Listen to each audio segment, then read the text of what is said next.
আল্লাহ বলে, বান্দা বান্দা তুমি মোমেন, তোমারে আমি বলতেছি বান্দা, এত লম্বা সময় তুমি আমি আল্লাহকে ভুলে যেও না। গুনাহ আর নাফরমানিতে এই পরিমাণ ডুবে যেও না যে আমাকে একদম ভুলে গেলা। তাহলে কি হবে? ফাআনসাহুম আনফুসাহুম।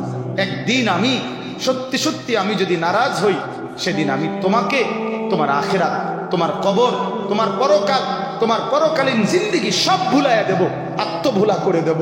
তুমি তখন 24 ঘন্টা দুনিয়ায় ডুবে থাকবা। আর উলাইকা হুমুল ফাসিকুন, ফাসিক হিসাবে, চির পাপী হিসাবে, মহা পাপী হিসাবে গণ্য হয়ে জাহান্নামেই তখন তুমি নিক্ষিপ্ত। অতএব তুমি এই পরিমাণ নাফরমানি করো। এই জন্য বলছি ভাইয়া, আমার ওই কথাটা আমি শক্ত বলছি এই কারণে যে একজন মুসলমান, আরে ভুল আমারও হবে, ভুল আপনারও হবে, গুনাহ হবেই। তো গুনাহ তো হোঁচট খাওয়া, মানে পিছলা খাইয়া পড়ে গেলাম আবার উঠে গেলাম, কিন্তু টানা 1 বছর মিথ্যা, টানা 30 বছর সুদ, প্রতিদিন জুয়া খেলে, প্রতিদিন নারী দেখে, প্রতিদিন উলঙ্গ ছবি দেখে, 365 দিনে ফজরের নামাজ পড়বে না, এটা বুঝি গুনাহ? এটা তো গাদ্দারি, এটা তো সীমা লঙ্ঘন। আল্লাহ বলেন, এমন হলে একদিন আমি তোমার আখিরাত ভুলাই। শেষ কথা হলো আল্লাহ বলেন, অতএব তখন তোমাকে ফাসিক হিসাবে, প্রথম তো তোমারে বলছিলাম মোমেন, এখন বললাম তুমি ফাসিক, তুমি পাপী, তো সেই পাপী হিসাবে তোমার ঠিকানা হবে জাহান্নাম। আর শোনো, লা ইয়াস্তাবি আসহাবুন নারি ওয়া আসহাবুল জান্নাহ, মনে রেখো জাহান্নামী আর জান্নাতি, ঈমানদার আর নাফরমান কশিন কালেও বরাবর হতে পারে না।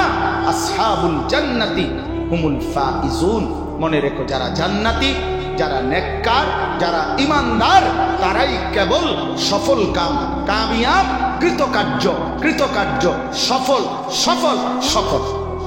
অতএব আখিরাতে যে সফল সেই সফল, কবরে যে সফল সেই সফল, হাসরের ময়দানে যে সফল সেই সফল, জান্নাতের ঘোষণা যে পাবে সেই সফল, আমলনামা ডান হাতে যে পাবে সেই সফল, মিজানের পাল্লায় নেকি ভারী হবে যার সেই সফল। দুনিয়ারই ভাত তরকারি, দুনিয়ারই দালান বিল্ডিং, দুনিয়ারই চাকরি ব্যবসা, দুনিয়ারই ক্ষমতা কর্তৃত্ব পেয়ে সারা পৃথিবীটা পাইলেও কবরে চলে যাইতে হবে। এই জন্য মনে রাখবেন, দুনিয়া জিতলেও মরে যাবেন, দুনিয়া হারলেও মরে যাবেন। অতএব শুধু এখানে সফলতার কিছু নাই। কেন? সফল ব্যক্তিও কবরে যাইবে গা, ব্যর্থ ব্যক্তিও কবরে যাবে। আল্লাহ তাআলা বলেন, কুলু ওয়া তামাত্তাউ কালিলান ইন্নাকুম মুজরিমুন। আল্লাহ বলে, বান্দা খাও, পান করো কিছু সময়ের জন্য, ইন্নাকুম মুজরিমুন, তবে মনে রেখো তুমি কিন্তু পাপী। কোরআন শরীফ। নাস্তা খাও, অসুবিধা নাই, বান্দাকে তো দুনিয়া তো খাইতে দেবো আমি, এটা আমার তেমন কিছু নেই। এই সমস্ত ভাত তরকারি আমি পিঠা, পরোটা, ডাইলবাজি, পাঙ্গাস, তেলাপিয়া, দই বেটা, এটি কোনো খানা নি বেটা, খা বেটা। নাস্তা খাইতে বসছো, খাও, শুধু মনে রেখো ফজরের নামাজ পড়ো। এই কথা মনে রেখো, বাকি ফিডা পরে হইব, নাস্তা খাই। একটি নির্দিষ্ট দিন আমি রাখছি তোমার ফিরনের লেগে, দেখবা ফিডা কারে। এটা কোরআনে বলছে আল্লাহ, ফায়াউমা ইদিল লা ইউআযিবু আযাবাহু আহাদ, এমন শাস্তি বান্দা তোরে আর কেউ দিবে না, আমি আল্লাহ যে পরিমাণ শাস্তি দেব। ওয়ালা ইউসিকু ওয়াসাকাহু আহাদ, এমন বাধা তোকে আর কেউ বাঁধবে না বেঈমান। হাসরের দিন আমার ফেরেশতা তোকে যে বাধা। আচ্ছা, তো ডাইরেক্ট আল্লাহ যদি এ কথা বলে, তা আশ্রয় দিবে কি? কথাটা বুঝছেন না? যিনি মূল ক্ষমতাধর মালিক, তিনি বলতেছে আমার মতো শাস্তি তোকে কেউ দিবে না, আমার মতো বাধা তোকে কেউ বাঁধবে না, তাইলে তাকে আশ্রয় দিবে কি? এই জন্য দয়া করে ফিকির করেন, প্রিয় নওজোয়ান, জীবনের উপরে রহম করেন, হায়াতের উপরে রহম করেন। বয়স্ক বাবা, আপনারা আপনাদের জীবনের উপরে রহম করেন। যে সমস্ত মা বোন পর্দায় আছেন, বোন আমার, মা আমার, আপনি আপনার হায়াতের উপরে রহম করেন। কেন এমন সুন্দর এই সুযোগ নষ্ট করে দিলেন? কেন এমন সুন্দর হায়াত শেষ করে দিলেন?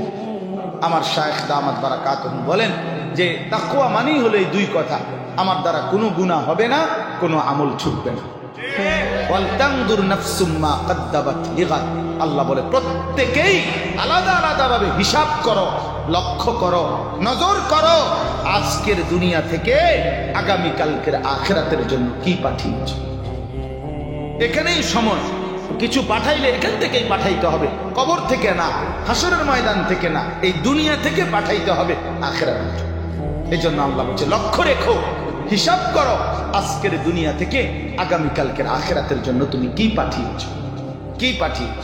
আজকের দিন আগামীকালকের জন্য কি পাঠাইছ, একটা সপ্তাহ আগামী আখিরাতের জন্য কি পাঠিয়েছ, একটা মাস গেল আখিরাতের জন্য কি পাঠাইছ, একটা 2024 সাল বছর গেল আখিরাতের জন্য কি পাঠাইছ। টানা 1 বছর যে মিথ্যা বলল আপনি কি পাঠাইছেন, টানা 1 বছর ধরে যে সুদ খাইলেন আপনি কি পাঠাইছেন, টানা 1 বছর যার ঘরের প্রতিদিন রঙিন টেলিভিশন চলে আপনি কি পাঠাইছেন, টানা 1 বছর যার স্ত্রী মেয়ে বেপর্দা আপনি কি পাঠাইছেন, বলেন ইনসাফের সাথে বলেন। ওয়াত্তাকুল্লাহ, আল্লাহ বলেন আবারও বলছি বান্দা, কথাটা খামখেয়ালি করে মামুলি মনে করে উড়াইয়া দিও না, বরং ওয়াত্তাকুল্লাহ, আবারও বলছি আমি আল্লাহকে ভয় করো। আবারও বললাম গুনাহ ছেড়ে দাও, আবারও বললাম আমার আমলে নেকে আমার হুকুম পালনে লেগে যাও। ইন্নাল্লাহা খাবীরুম বিমা তা'মালুন, আল্লাহ বলে তোমরা যাই করছো 24 ঘন্টা তোমাদের সমস্ত বিষয়ে আমি পূর্ণ খবর রাখছি। রাখছি কিনা? আল্লাহর আড়াল কখন? কথা বলেন না। আল্লাহর আড়াল হবে কখন? আমাদের কারো পক্ষে সম্ভব তো? সম্ভব। কেউ আল্লাহর ওয়াস্তে উঠাউঠি করবেন না। এই সুন্দর করে জমে বসছেন, ইনশাআল্লাহ ওলামায়ে কেরামের ধারাবাহিক বয়ান আপনারা শুনতে থাকেন। ইনশাআল্লাহ মাওলানা ইউসুফ বিন ইকবাল বলার পর শায়দ কিছুক্ষণের মধ্যেই স্টেজে চলে আসবেন।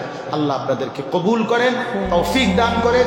এই 2 দিন ব্যাপী মাহফিলকে আল্লাহ তাআলা ভরপুর কামিয়াবি দান করেন। আমিন। সুবহানাল্লাহ।